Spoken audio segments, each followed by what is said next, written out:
Well, joining us now to take a look at preparations ahead of Edo elections is the Executive Director, YIAGA Africa, Samson Itodo. Always good to have you on Newsnight. Always a delight. Yes. So let's do an assessment. I mean, civil society, you've had engagements with INEC.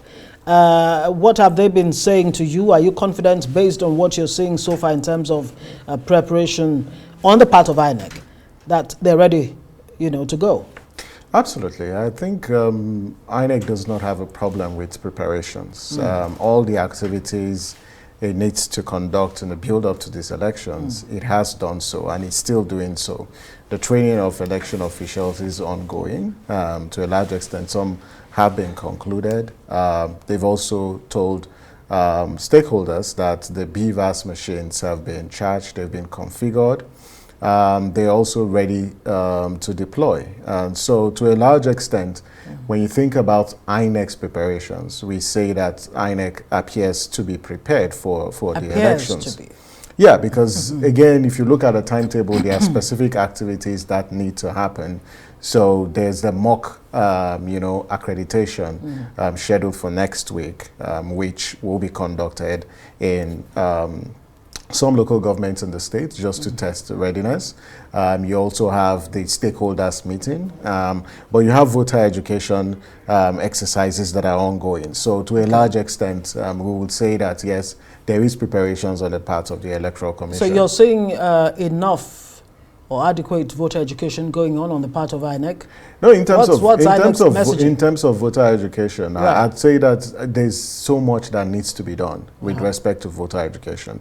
But if you look at how people responded to the voter registration as well as the PVC collection, in the first phase of the PVC collection, INEC recorded about 68% turnout on people who came to collect their PVCs, which goes to show that that level of mobilization is quite high. Right. Now, the local government level collection is happening now, and it will end on September 8th. So for voters who register during the CVR or who transfer their details would need to go and collect their PVCs from the local government, because once it ends on September 8th, INEC will publish the total number of PVCs collected per polling unit, because that figure is necessary for determining the margin of lead as well as overvoting. But there are fundamental issues with this election. This is a high-stake election. Absolutely. At the heart of this is the whole question about the security of the state. Now, at YIAGA Africa, we released our pre-election observation report.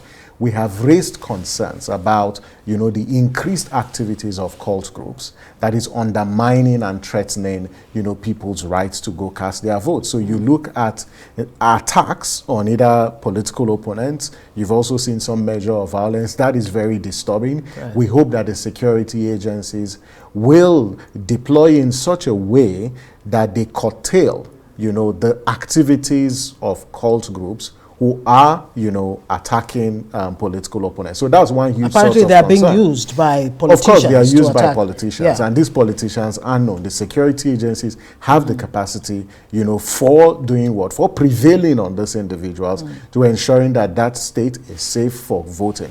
Because if security is not guaranteed, INEC cannot deploy. Voters would also feel threatened to go out to cast their vote. Yeah. The second critical issue as we build up to this election is about the transparency on the part of INEC.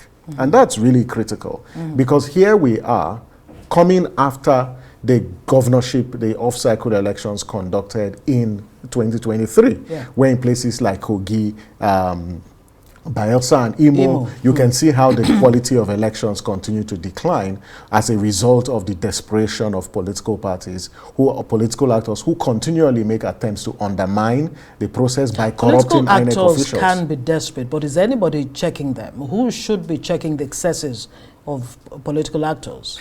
There's a shared responsibility, right? You have the judiciary that has a fundamental role, because judicial review helps in regulating the conduct of political actors. And so judges and our judiciary have a critical role to play.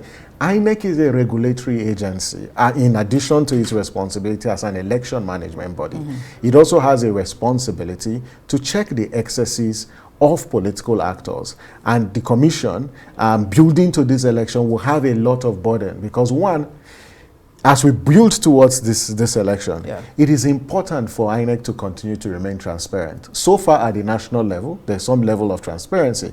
But at the state, it is important that the resident electoral commissioner who presides over activities, in the state is also transparent, because that, issues around the independence of the electoral commission have always been called to question, especially with respect to appointments made into INEC. Right. And so that's one. The second deals with how the technology. We don't have concerns that the BVAS will not function, because in the last couple of elections, I think INEC has successfully deployed the BVAS. But the whole question of BVAS bypass is one that we are very, very concerned about, because we've seen how in previous elections, BVAS is bypassed by politicians in cohorts with election officials.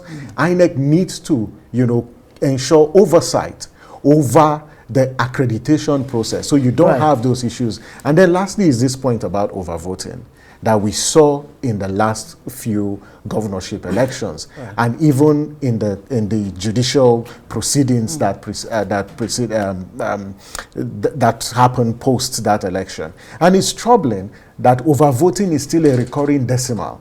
And we know that overvoting is used by political actors to, one, either dilute the impact of the votes of their opponent, or create a situation where elections are cancelled, so they are declared, inconclusive. And so it's important that these issues, are brought to the fore, so that stakeholders are very aware, so that INEC can also get the kind of support that it requires to put a stop to all these interferences with the and process. Isn't this where the deployment of the police matters? We had Itodo, one of the candidates, the PDP governorship candidate in Edo State, and he raised a very germane point as to the neutrality of the police.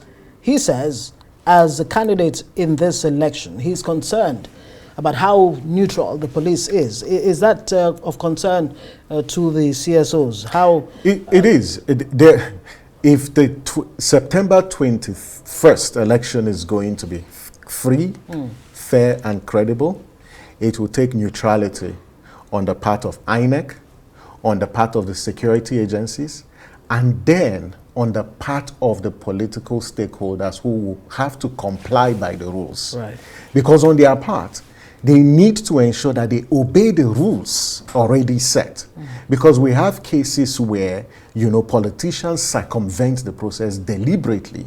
And that's one thing that we need to keep at the fore. The neutrality of our security agencies is critical. And their commitment and fidelity to protecting, constitutionalism in this election is very critical. Same with INEC's neutrality. Great. But before I let you go, let's look at the conduct of the candidates themselves in terms of addressing the issues. Has this been a contest of ideas so far, based on what you're seeing, or just mudslinging and sometimes hitting below the belt in some cases? What's your assessment? I think that the only time we have heard the candidates talk about issues are some of their campaigns and their rallies, but those campaigns and rallies have not been devoid of, tantrums, incendiary statements, and attack on the personalities.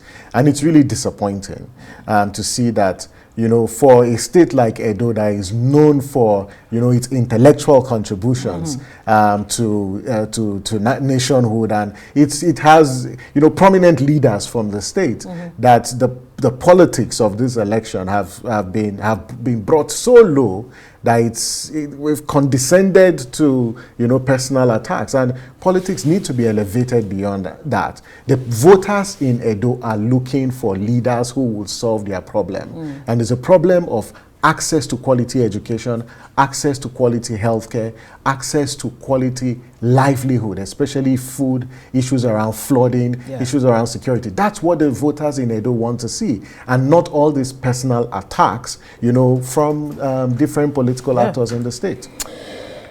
Samson Itodo, I have to say thank you very much for joining us. Executive Director, YIAGA Africa.